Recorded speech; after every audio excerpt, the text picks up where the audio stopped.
Online media is made possible by the members of Nevada Public Radio. Join us at knpr.org. Walter Mason has been a Broadway actor, director, and manager. He worked with some of the best-known performers of the 50s, 60s, and 70s, from Sammy Davis Jr. to Bob Hope, Liza Minnelli, and Ella Fitzgerald.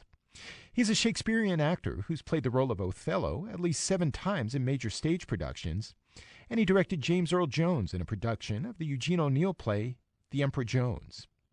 Today, Walter Mason heads the Ira Aldridge Foundation at the College of Southern Nevada, where he works with young actors and writers.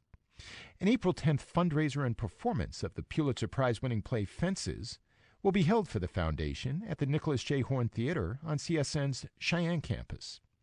We spoke earlier with Mason, who talked of the sort of rage found in African-American stage and literary characters of the 50s and 60s, particularly in Richard Wright's novel Native Son and the Broadway show A Raisin in the Sun, which was later made into a movie. I believe that there is a myopic sense that it is confined to black American males because they're in the box because they think that there is a domination over them that pushes them down. Whereas if that were the case in a more universal sense, their realization is what keeps them down in the box and can often be explored by them deciding, I want to stand up tall, and putting in the wherewithal to get to that place. Juan Williams, the NPR analyst, Fox News contributor, has written a book called Enough, and it's just about that topic. Bill Cosby delivered a well-known speech 4 years ago in D.C. about that topic. This idea that, yes, African Americans have had historically an incredibly difficult go in this country, from slavery through Jim Crow, through the Civil Rights era up until today. But there comes a point where people have to say, enough. I'm taking control of my life. No more excuses. That is correct. You believe that? Yes. And I think that the great artistic creators, the Duke Ellingtons, the Count Basies, all came through that stressful period, but it honed their skills and their talents so that they could create a better world through their individual efforts of creativity. You mentioned the Ellingtons and the Basies. I was watching recently a documentary film that was made of the 1958 Monterey Jazz Festival, and Louis Armstrong is the headliner. Yes. And he's up on stage, and Louis Armstrong was something of a controversial figure, as I'm sure you recall, during the Civil Rights era. Yes. Considered the greatest trumpet player, greatest jazz musician of the era, going back to the 19-teens, but he had a style that young African-American males in particular during the Civil Rights movement found as though it was somewhat offensive, that he was playing to a stereotype. Correct. Too happy, too friendly, too compliant.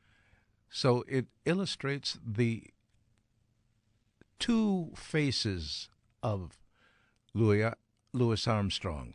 There were two faces to Sammy Davis.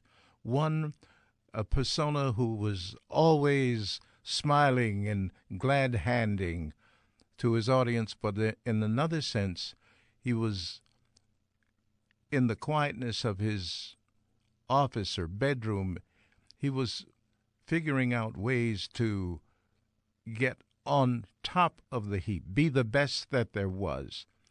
So consequently, you see two sides of Sammy Davis. One that the reporters hinged upon, and that was one of Yazabos, and the other was Good Evening, Ladies and Gentlemen. Two different personalities encased in one body. That's a world, Walter Mason, that I imagine that black men in this country have had to toggle between for centuries. Very true.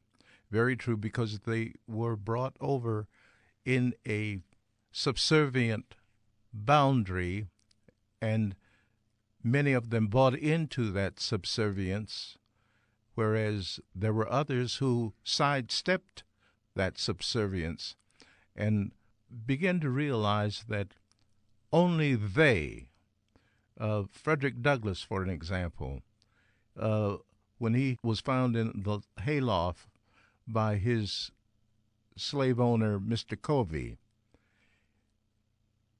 said enough and fought Mr. Covey and whacked him in the face and in the head because he was trying to whip Frederick Douglass. Frederick Douglass made a decision at that point not to be whipped and to let Mr. Covey know at no matter what cost it came to him that he would no longer be a slave. Although Mr. Covey was a preacher of the gospel who felt an authority over Frederick Douglass and all of the rest of the slaves. The idea that the Bible could be used to justify whippings could be used to justify slavery. Correct.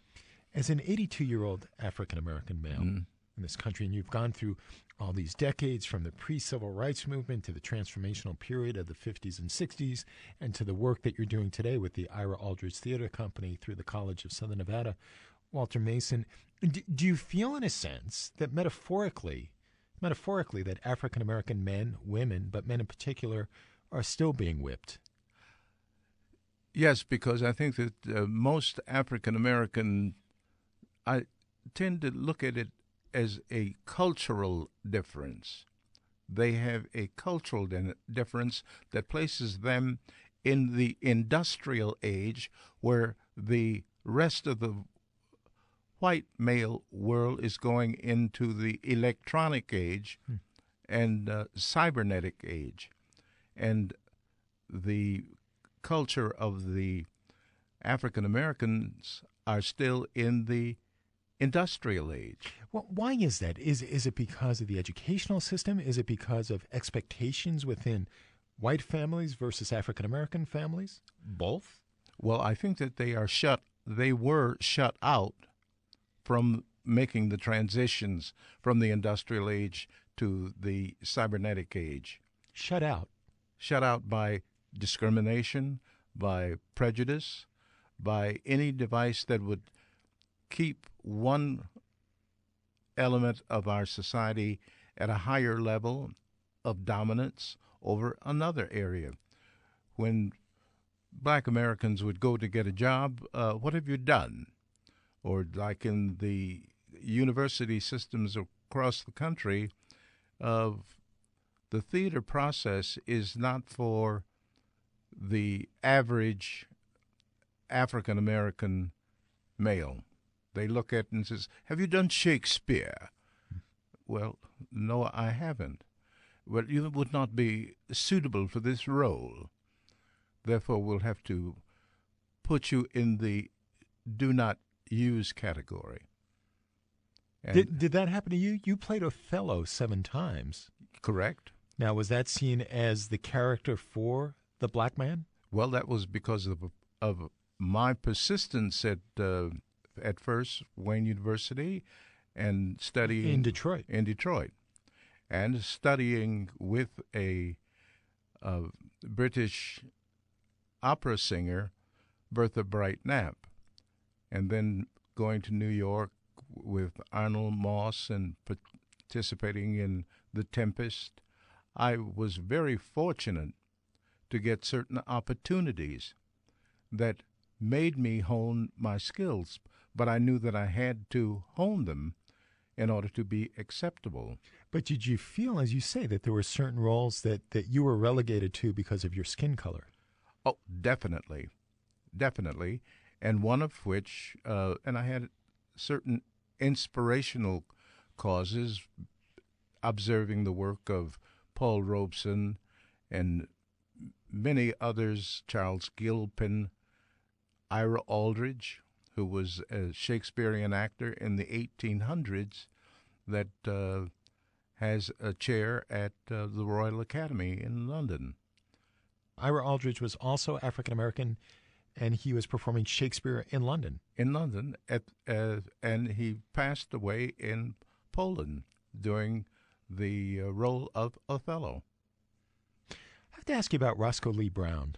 Great actor. Amazing actor. He passed away this past year. Yes. And I was reading at the time his obituary. I guess he lived in Philadelphia. In Philadelphia. And he held New the York. world record in the 800-yard dash, not meters, yard dash.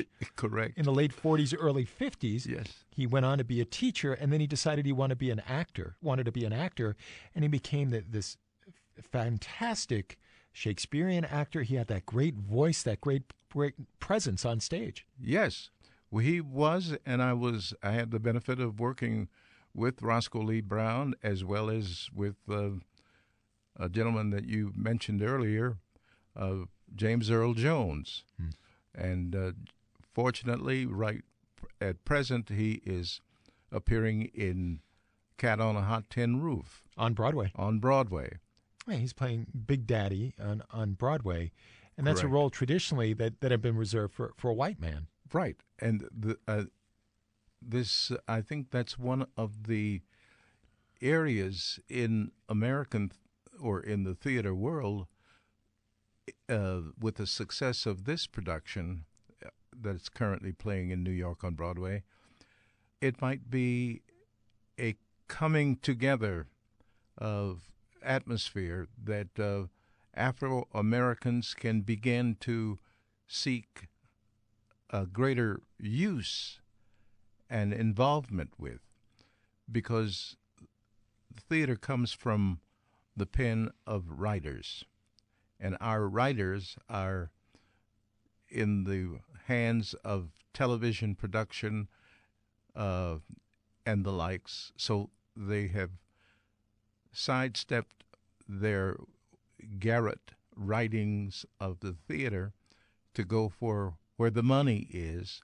But that said, at the same time, I think of the classic Cosby Show from the 80s, and I think that when that show was being cast and Bill Cosby was asked to play more of a blue-collar character, and I forget if it was a cabbie or something along those lines, and Cosby said, no, I'm going to be a doctor, and my wife is going to be a lawyer.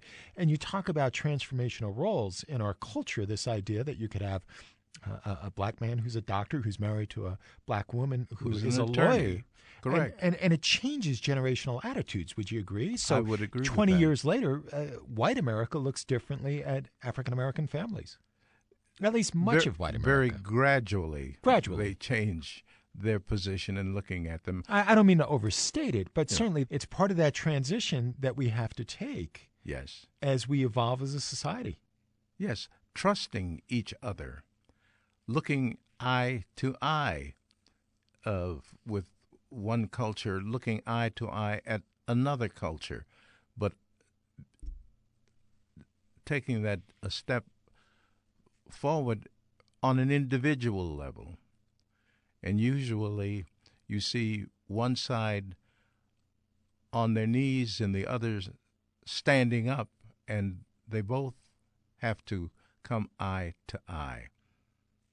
As you work with young actors, directors, writers at the College of Southern Nevada through the Ira Aldridge Theater Company, do you find that people under the age of 30, 25 have different attitudes toward all these issues that we're talking about, or am I being somewhat too optimistic? Well, no, I think part of you is looking at it optimistically, and part of you is looking at it realistically, that there is some baggage that carries over from one generation to the next. For an example, in the play Fences, Troy Maxim, who plays the lead role, was in the Negro Baseball League, and figures that his success was denied him because of prejudice and discrimination. And his wife is telling him that, no, you were just too old. And he can't deal with that. And that's one of the pressures that comes down on him because of the denial of an opportunity that he blames on racism. And his wife says, no, you were just too old. That same factor dealt with his son, who desired to play football on a scholarship that he was getting from school, and his father says, "No, I don't want you to go and get dominated by this kind of prejudice and subservience."